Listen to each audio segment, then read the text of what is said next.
I could see it clearly. The woman playing around with another man in the pool was my own 18-year-old wife, but I didn't confront her on the spot. Instead, I acted as if nothing had happened and went straight to their room. Even though I knew very well what the messy bedsheets meant, my face remained calm. Even when my wife returned to my mansion exhausted, I deliberately went up to her and gave her a loving embrace. But that didn't mean I could tolerate my wife's infidelity.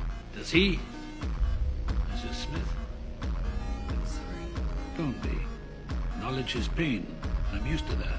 Because I not only wanted to tear off wife's disguise, I also wanted to carry out a perfect revenge.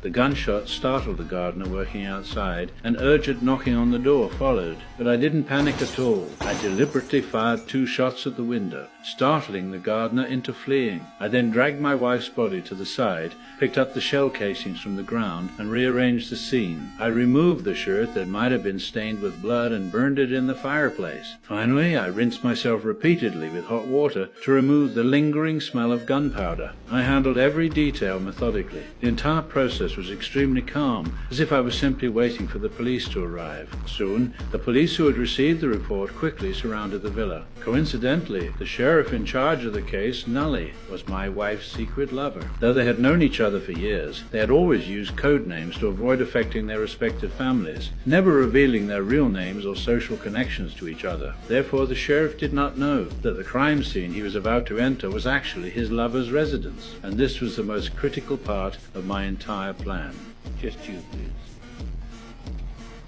The sheriff saw the gun in my hand through the door crack and cautiously suggested that both parties put down their weapons first. Then he would enter the house to discuss further. This was exactly what I had planned. I placed the handgun aside first. Seeing that there was no danger, the police chief also entered the house as agreed and put down his gun. But then I directly admitted to killing my wife and gestured toward the location of the body with my eyes. The sheriff followed the bloodstains on the ground and quickly noticed the photo hanging on the wall. He suddenly realized what was happening and rushed over to check the situation. Taking advantage of this moment, I had already grabbed the pistol and silently appeared behind the sheriff. But unexpectedly, a large number of police officers rushed in. After subduing me, they discovered that the woman on the ground was still breathing. They immediately placed an oxygen mask on her, carried her on a stretcher to the hospital for treatment, and the sheriff looked dazed, seemingly still in shock. As I was being taken away in the police car, a faint smile appeared on my lips because everything was under my control.